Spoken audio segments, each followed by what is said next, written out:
Exercise के question number 1, question number 2 हम लोग लगा चुके थे और आज हम लोग ये मिसलेनियस एक्सरसाइज का क्वेश्चन नंबर 3 देख रहे हैं। ये भी देख रहे हैं, इसमें क्वेश्चंस में दिया हुआ है n बिलोंग्स टू n। अब हम जान गए कि यह जो क्वेश्चंस है ये किससे सॉल्व करना है, PMI से। PMI क्या है? एक बार हम n=1 के लिए सॉल्व करते हैं, एक बार n=k के लिए सॉल्व करते हैं, एक बार n=k+1 के लिए सॉल्व करते हैं। और जब सॉल्व हो जाता है तो हम कह देते हैं यह जो एक्सप्रेशन है, यह जो इक्वेशन लिखा हुआ है, यह इक्वेशन सभी n के लिए वैध हो जाता है। क्यों जी दुर्गा?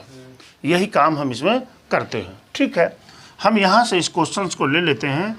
देखिए an है आपका 1 + 2n, n और -4n और 1 - 2n हो गया। लिखेंगे n=1, पुटिंग n=1। तो n=1 यहाँ पर a पावर 1 जब रखेंगे तो क्या मिलेगा?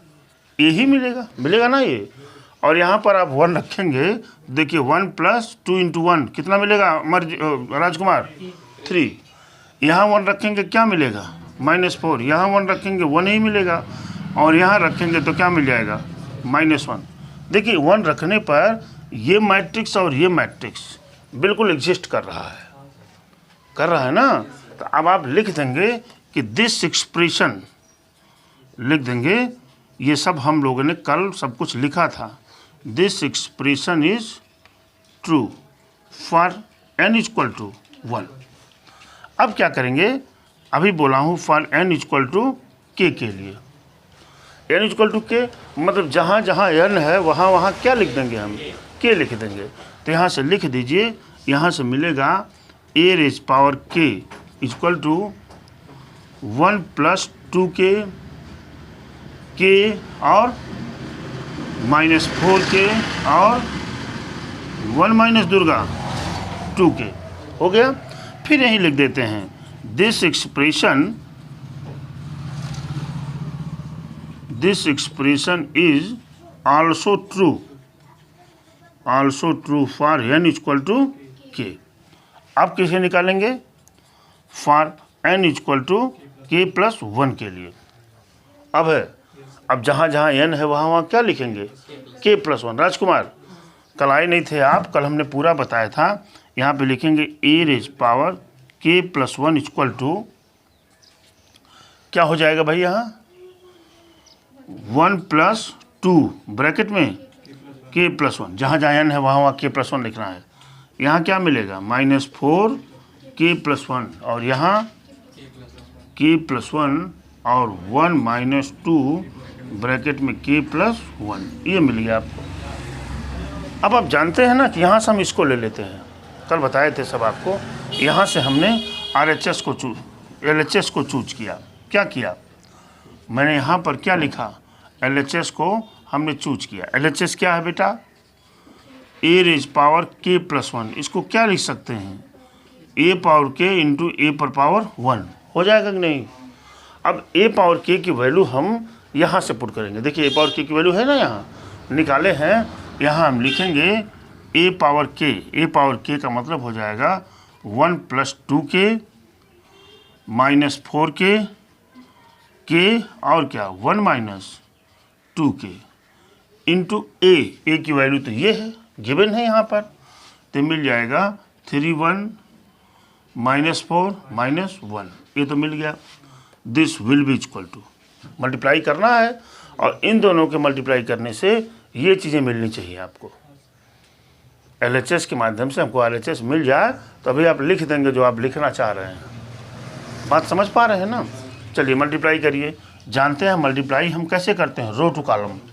तो ये पहला वाला रो हम चुन रहे हैं, रो टू कॉलम चलेंगे। देखिए 3 1 + 2k और -4k। ठीक है, अब हम इसका इसमें करेंगे दुर्गा जी। -4 1 + 2k और क्या मिलेगा? +4k। अब मैं इस रो पे चलता हूँ, क्या मिलेगा? 3k अब 1 माइनस 2k। अरे भाई रो टू कॉलम इसमें किया फिर इसमें किया, ठीक है। अब इसमें कर रहा हूँ, किसमें, इसमें -4k और -1 प्लस क्या 2k, ये कर दिया मैंने। देखिए आ जाता है कि नहीं ये बराबर, इक्वल टू दुर्गा जी यहाँ पे क्या हो जाएगा बेटा 3 + 6k। देखिए अब माइनस क्या मिल गया 4k। नीचे वाला देखिए 3k में से 2k निकल जाएगा, क्या बचेगा k+1 बचेगा ना, k+1, ठीक है। यहाँ पर देखिए गुणा कर दीजिए, -4 माइनस क्या, हाँ 8k -4 -8k और प्लस क्या 4k। यहाँ पे क्या हो जाएगा, हाँ -2k -1, ठीक है, यही आना चाहिए आपके पास। अच्छा यहाँ पे क्या बचेगा, यहाँ बचेगा 2k + 3, क्यों 2k अब +3, देखिए 2k + 3 है ना, 2k + 3 को हम लिख सकते हैं यहाँ 2 + 1, कोई प्रॉब्लम आपको, और ये हो जाएगा k+1 और यहाँ पर मिल जाएगा -4 और माइनस क्या 4k और यहाँ पर माइनस कॉमन ले लीजिए और हाँ आना तो ये चाहिए। अभी हम इसको सॉल्व करेंगे अगर तो यही मिलेगा आपको, क्या -2k + 1 यही मिलेगा। अभी हम सॉल्व करके दिखा भी दे रहे हैं आपको, ठीक है ना। अब देखिए यहाँ पर क्या हो सकता है भाई, 2 कॉमन ले लीजिए, क्या बचेगा k+1 + 1, यहाँ पर तो k+1 है ये, और यहाँ पर आपको -4 अगर कॉमन ले लेंगे तो क्या बचेगा k+1, 1 + k या k+1 इस टाइप में। और इसको आप लिख सकते हैं, देखिए इसको लिखा जा सकता है 1 - 2 ब्रैकेट में k+1। सॉल्व करिए, अभी देखिए यही मिलेगा। ये देखिए मैं क्या बात कर रहा हूँ, 1 - 2k - 2 यही तो होगा। और देखिए यहाँ से -2k - 1 आया कि नहीं, 1 घट जाएगा ना इसमें से, वही तो ऊपर वाली चीज़ें हैं, -2k - 1 है कि नहीं है, ये चीज़ें आपकी आ गई। अब देखिए हमको यही चीज़ RHS से हम मिल गया, तो आप यहाँ लिख देंगे कि this expression is true for all n belongs to n। ये आपके क्वेश्चन सॉल्व हो चुके हैं। देखिए क्वेश्चन नंबर 4 कह रहा है if A and B are symmetric matrix. क्या कह रहे हैं, A और B सिमेट्रिक मैट्रिक्स है राजकुमार, तो prove that AB - BA is A skew symmetric matrix. तब AB - BA बड़ा इंपॉर्टेंट सवाल है, this question is extremely important, है ना। AB - BA is A skew symmetric matrix, ये कह रहे हैं कि AB - BA एक स्क्यू सिमेट्रिक मैट्रिक्स होगा। ध्यान दीजिएगा हमारी बात को, मैं यहाँ पर लिखा सॉल्यूशन लिखेंगे। देखिए if A and B are कौन सा सिमेट्रिक मैट्रिक्स, अगर ये सिमेट्रिक मैट्रिक्स हैं तो क्या होगा बेटा A' = A होगा कि नहीं, एंड B' = B। अगर ये सिमेट्रिक मैट्रिक्स है तो ये कंडीशन होती है। प्रूव करना AB - BA is skew symmetric matrix, ठीक है, लिखता हूँ। देखिए AB - BA डैश, अगर ये स्क्यू सिमेट्रिक मैट्रिक्स है, कह रहा है कि प्रूव करिए कि AB - BA is A skew symmetric matrix, तो ये डैश क्या मिलना चाहिए, ये मिलना चाहिए -AB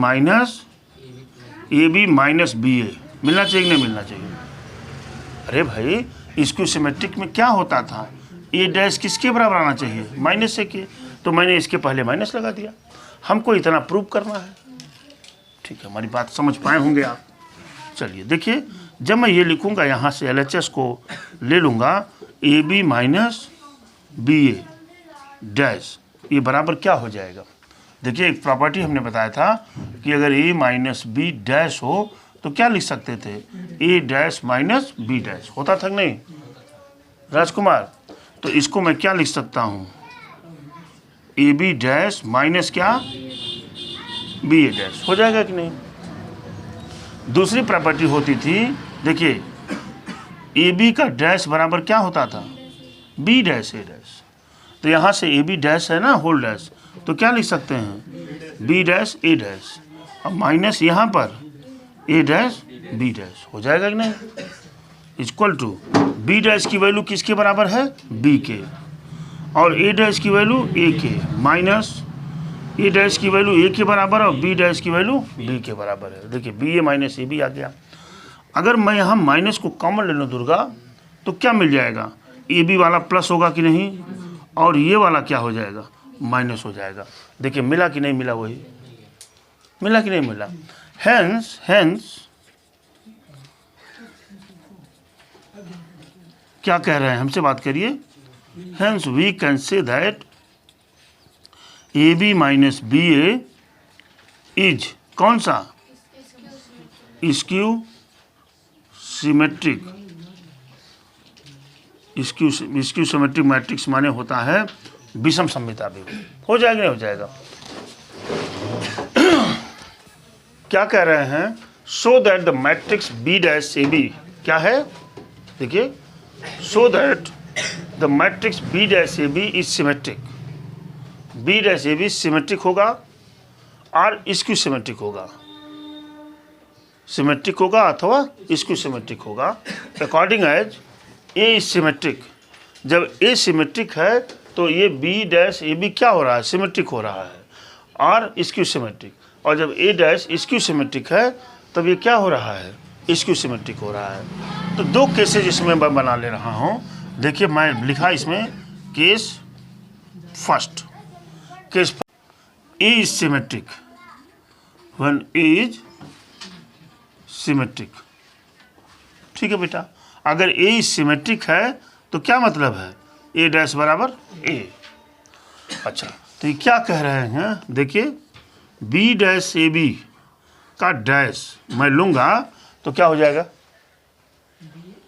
B dash A B का मतलब क्या हो जाएगा। देखिए अगर मैं यहाँ ए बी का डैश लिखता हूँ तो किसके बराबर होता है, बी डैश ए डैश होता है कि नहीं। तो उसी तरह से ये ए बी को एक मान लीजिए आप, तो क्या मिलेगा, ये ए बी डैश और क्या, बी डैश का डैश मिलेगा कि नहीं। ठीक है।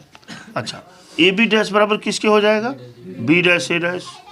अच्छा, ये देखिए प्रॉपर्टी आपने पढ़ा था, ए डैश का डैश इक्वल टू किसके होता है, ए के। तो यहाँ पर क्या मिल जाएगा, बी मिलेगा कि नहीं, बराबर बराबर। देखिए बी डैश ए डैश की वैल्यू किसके बराबर है, ए के। ये देखिए बी डैश ए बी मिला कि नहीं मिला। देखिए बी डैश ए बी का डैश बराबर क्या मिल गया, B dash A B. Positive दिख रहा है ना, सिमेट्रिक में तो यही तो होता है। तो यहाँ लिखेंगे हम बी डैश ए बी का डैश बराबर बी डैश ए बी, यानी हेंस क्या कह सकते हैं, वी कैन से दैट, हम कह सकते हैं कि व्हेन, जब ए इज सिमेट्रिक मैट्रिक्स, जब ए सिमेट्रिक है, देन तब क्या, B dash A B is also symmetric, is also symmetric. मेरी बात समझ पाए होंगे आप, इज आल्सो सिमेट्रिक। क्लियर हो गई बात। अच्छा, अब मैं इसमें केस 2 बना लेता हूँ, केस सेकंड बना लेता हूँ इसमें। मुस्कान सिंह केस सेकंड बनाया, क्या बनाया, व्हेन क्या, ए इज स्क्यू सिमेट्रिक मैट्रिक्स। हम स्क्यू सिमेट्रिक मैट्रिक्स, अगर स्क्यू सिमेट्रिक मैट्रिक्स होगा तो ए डैश की वैल्यू किसके बराबर होगी, माइनस ए के बराबर होगी। तो क्या बात कर रहे हैं ये, बी डैश ए बी का डैश बराबर किसके बराबर होगा, ए बी डैश इंटू क्या, बी डैश बी डैश, अभी आपने किया था।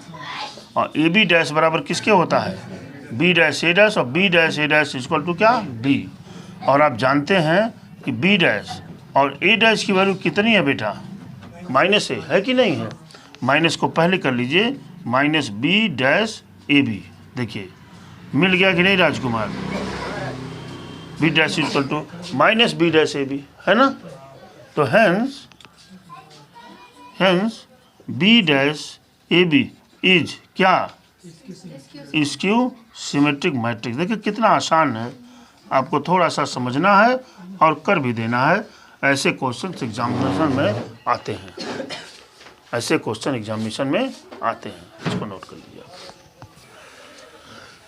देखिए ये क्वेश्चन में 6 है, ए की वैल्यू इतनी दी गई है ये मैट्रिक्स में, ठीक है। इन्होंने दिया गया है कि ये जो इक्वेशंस है वो इसको सेटिस्फाई कर रहा है, इसको क्या कर रहा है, सेटिस्फाई कर रहा है।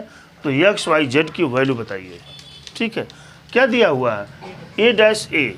तो देखिए यहाँ पर ए पता है, हमको निकालना क्या पड़ेगा, ए डैश। ए डैश क्या होता है राजकुमार, इसका ट्रांसपोज मैट्रिक्स, रो से कॉलम चेंज कर देते हैं, मालूम है ना। तो मैं क्या करूँगा, 0 2i z और क्या x y माइनस जेड और x माइनस वाई और क्या हो गया बेटा, z हो गया कि नहीं। चलिए बड़ी अच्छी बात। अब देखिए A dash A equal to क्या है बेटा, i। ए डैश की वैल्यू ये है, कौन सी, 0 2i z x y minus z x minus y और क्या, z। ये तो हो गया किसका, ए डैश की वैल्यू। अब किसकी चाहिए, ए की चाहिए। ए वाली ये है ऊपर, 0 x 2i y minus y z minus z और z इक्वल टू i की वैल्यू यहाँ क्या होगी, 1 0 0 0 1 0 0 0 1। आप समझ गए होंगे। ये है 3x3 का मैट्रिक्स, ये भी है 3x3 का मैट्रिक्स। इसके कॉलम इसके रोज बराबर है, इसलिए मल्टीप्लिकेशन संभव है, ऐसा मालूम है आपको। This will be equal to, row to column चलेंगे, 0 का मल्टीप्लाई 0 में किया 0, x का x में किया x स्क्वायर, फिर इस x का x में किया प्लस x स्क्वायर। अब इसका मल्टीप्लाई इसमें किया 0 हो गया, इसका मल्टीप्लाई इसमें किया एक्स वाई और इसका मल्टीप्लाई इसमें किया माइनस एक्स वाई। इसका मल्टीप्लाई इसमें किया 0, इसका मल्टीप्लाई किया माइनस एक्स जेड और प्लस क्या, एक्स जेड। कहने का मतलब है ये दो क्वांटिटियाँ बीच में 0 आएंगी, यहीं बचेगा, यहाँ बचेगा, यहाँ बचेगा, कंपेरिजन के लिए। आप बतिया हमारी समझ रहे हैं ना, क्यों, क्योंकि बाकी सब 0 है ना, ठीक है। अब देखिए इसका मल्टीप्लाई करते हैं, तो इसका मल्टीप्लाई ये आपको 0 मिलेगा, मिला दिया 0, ठीक है। ये 0 मिलेगा भाई, कहीं तो गुणा कर दें, नहीं कर दें गुणा, रुकिए। ये 2i का मल्टीप्लाई इसमें हुआ 0 हो गया, y का मल्टीप्लाई इसमें किया एक्स वाई और इसका किया माइनस एक्स वाई। अच्छा, इसका इसमें किया 4y स्क्वायर, क्या हुआ 4y square plus y square plus y square, ठीक है। और इसका गुणा इसमें करेंगे 2yz minus yz minus yz, बात खत्म। एक और बचा हुआ है, z का मल्टीप्लाई इसमें किया 0, इसका किया माइनस एक्स जेड और प्लस एक्स जेड हो गया। इसका इसमें किया 2yz minus zy minus zy। अब इसका इसमें करते हैं z square plus z square और प्लस z स्क्वायर, ये बराबर हो जाएगा Amarjeet 1 0 0 0 1 0 0 0 1। This will be equal to, ये देखिए एक्स स्क्वायर कितना हो गया 2x स्क्वायर। हाई दोनों कट कर क्या दे देगा Amarjeet 0, minus x Z plus x Z क्या दे देगा 0, ये दोनों कट कर क्या देगा 0, ये कितना हो जाएगा 6y स्क्वायर, ये दोनों कट कर क्या दे देंगे 0, ये दोनों कट कर 0 और ये कट करके 0 और यहाँ क्या मिलेगा 3z स्क्वायर बराबर क्या 1 0 0 0 1 0 0 0 1। क्या बताए थे कि अगर दो मैट्रिक्स इक्वल हो जाए तो इनके करस्पॉन्डेंस एलिमेंट इक्वल होते हैं।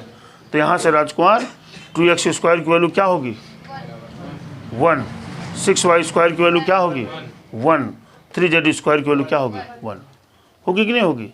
आप यहाँ लिख दीजिए, देखिए 2x स्क्वायर इक्वल टू 1, तो x स्क्वायर इक्वल टू 1/2, यानी x बराबर ±1/√2, पहला आंसर आ गया। दूसरा है 6y स्क्वायर बराबर भी 1, तो y स्क्वायर बराबर 1/6, यानी y बराबर ±1/√6, ठीक है। और ये है यहाँ क्या, ये हो जाएगा 3z स्क्वायर इक्वल टू 1, तो z स्क्वायर इक्वल टू 1/3, यानी z इक्वल टू ±1/√3, ये आंसर हो गया आपका। कितना आसान है देखिए, लिखा हुआ है इन्होंने, कह रहे हैं find the value of x की वैल्यू बताइए। क्या कह रहे हैं, x की वैल्यू बताइए। क्वेश्चन नंबर 7 है आपका, इसमें x की वैल्यू बताना, जो x लिखा हुआ है इसकी वैल्यू क्या होगी, ठीक है। ये तो जानते हैं, ये नल मैट्रिक्स है, ये नल मैट्रिक्स है, इसकी जगह पर ये लिखें और अभी कुछ मत लिखिए, अभी उस टाइप के लिखेंगे जब इसको सॉल्व करने के बाद जितने क्रॉस का मैट्रिक्स आएगा उतने क्रॉस का हम आइडेंटिटी मैट्रिक्स लिखेंगे। ये तो बात क्लियर है, ठीक है। यहाँ पर हम लिख देंगे 1 2 1, ये हो गया। अब चलिए यहाँ पर इनका ज़रा मल्टीप्लाई कर दीजिए, तो क्या चलेंगे हम, रो टू कॉलम चलेंगे ना, रो टू कॉलम, तो 1 का हो जाएगा 0, क्या मिल जाएगा 0। अच्छा 1 मिनट, थोड़ी सी कन्फ्यूजन ऐसे मल्टीप्लिकेशन में होते हैं। ये कितने आर्डर का है 3 क्रॉस 3 का, ये कितने आर्डर का है 3 क्रॉस 1 का, तो ये हो गया है ना। तो मैट्रिक्स क्या मिलेगी 3 क्रॉस 1 की, मैट्रिक्स क्या मिलेगी 3 क्रॉस 1 की। अब हम पूरा बात समझ गए, यहाँ पर आएंगे क्या मिल जाएगा 0, इसका मल्टीप्लाई इसमें करेंगे 0, इसका मल्टीप्लाई इसमें करेंगे 0, 1 का मल्टीप्लाई x में किया क्या मिल गया x, फिर इसका मल्टीप्लाई इसमें किया 0, इसका इसमें किया 0, इसका क्या मिल जाएगा बेटा 2x। ये चीज़ें तो आ गई आपकी, इक्वल टू क्या है 0। देखिए 3 क्रॉस 1 का मैट्रिक्स मिला कि नहीं, इसको थोड़ा और मॉडिफाई कर लीजिए, 1 2 1, ये क्या मिल जाएगा 4x और क्या 2x इक्वल टू 0। ये कितने का मैट्रिक्स है 1 क्रॉस 3 का, ये क्या है 3 क्रॉस 1 का। देखिए मैट्रिक्स इक्वल है, और जो मैट्रिक्स मिलेगी वो किसके बराबर मिलेगी 1 क्रॉस 1 का, 1 क्रॉस 1 का, यानी क्या एक ही रो रहेंगे एक ही कॉलम, इसका मतलब एक ही मिलेगा क्वांटिटी, भाई एक ही क्वांटिटी। तो हमारे ऐसे मान लीजिए लिख दिया जाए 1, तो क्या है इसमें एक रो एक कॉलम है, ठीक है। तो आइए देखते हैं हम यहाँ, इसका मल्टीप्लाई किया 4 में क्या मिला 4, इसका मल्टीप्लाई किया इसमें प्लस 2x, और इसका मल्टीप्लाई किया इसमें 2x। क्यों जी, बात हमारी समझ पा रहे हैं ना। इक्वल टू क्या हो जाएगा 0, ये क्या हो गया भाई 4x + 4 equal to 0, 4x equal to -4 है ना। और इसको भी आप ऐसे कर दीजिए कि ये 0 नल मैट्रिक्स है, तभी तो करस्पॉन्डेंस एलिमेंट बराबर होंगे। और x इक्वल टू क्या मिल जाएगा -1, आंसर। तो 1 मिनट देखिए, हम लोग क्वेश्चन नंबर 7 तक इस एक्सरसाइज में सॉल्व कर दिए। अब इसको आप नोट कर लें, और कल जब आप लोग आएंगे तो क्वेश्चन नंबर 8 से हम इस क्वेश्चन को लगाएंगे, ठीक है।